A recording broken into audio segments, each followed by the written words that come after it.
today. I do a lot of work down there, mostly in the energy area, and it's one of the most interesting places on earth and most hopeful, I think. But consider what they have to do.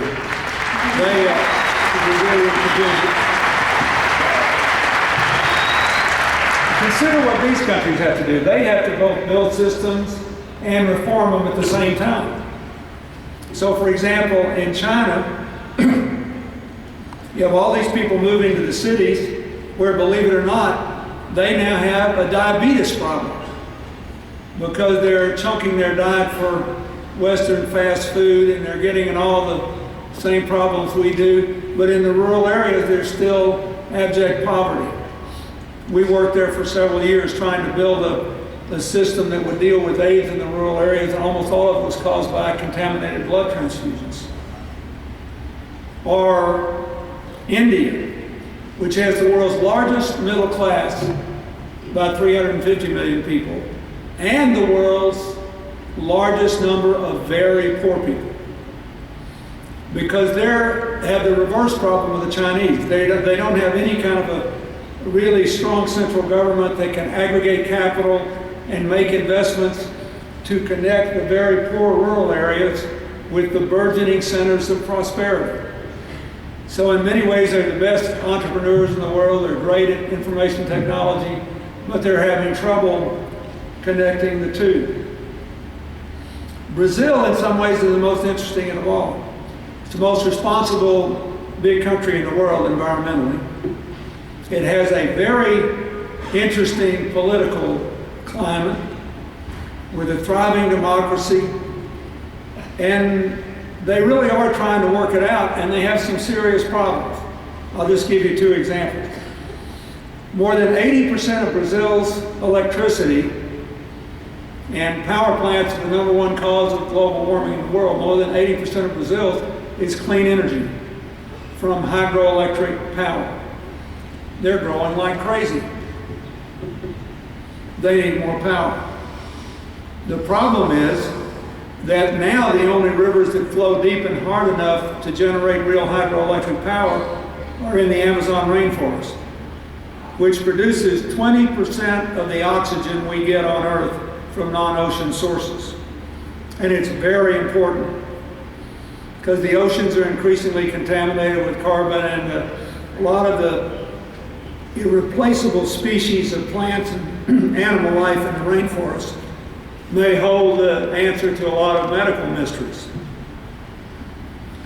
So what are they supposed to do? They need more power. They want to get it clean from the water. To get the water, they have to tear down the rainforest.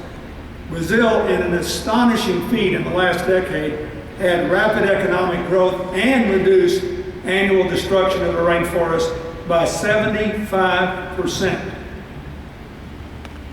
But now, if they go into the rainforest and build the dams, they'll have to cut more trees down, and in the process, the biggest project will end almost certainly 1,000-year-old life for a distinct Brazilian tribe of Indians. The other big problem they've got is this. They just finished the 4th year in which Brazilians used more sugarcane ethanol in their cars than gasoline.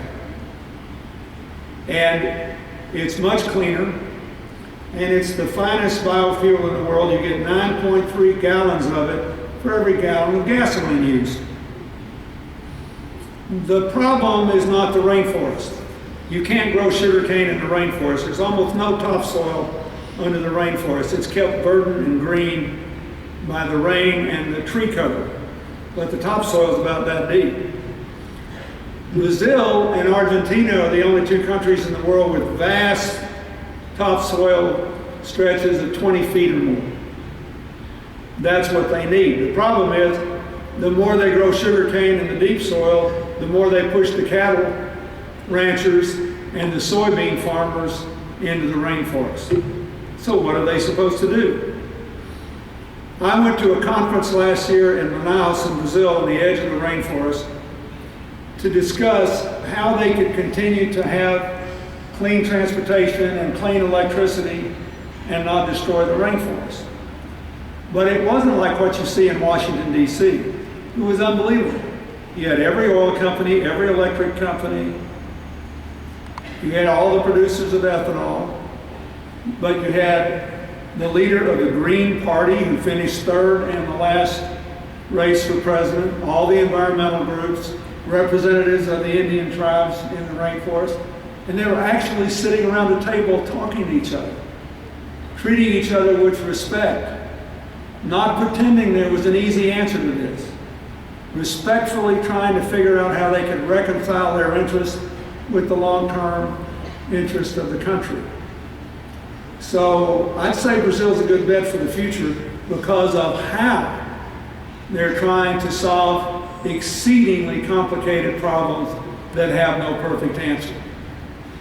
And they do have some options. They've done almost, unlike the United States and China and much of Europe, they've done almost nothing in solar and wind, so they still got a lot of other options. But the main thing that blew me away was when everybody would scream at each other in Washington, they got all the players in the same room and they actually acted like they were glad to see each other. And they actually treated each other like they had half good sense. And I say this because nobody in this room, including me, has all the answers to these challenges. So the way we go about solving them may be as important as the specific ideas you have for solving them now. Okay, so let's now move to the wealthy countries.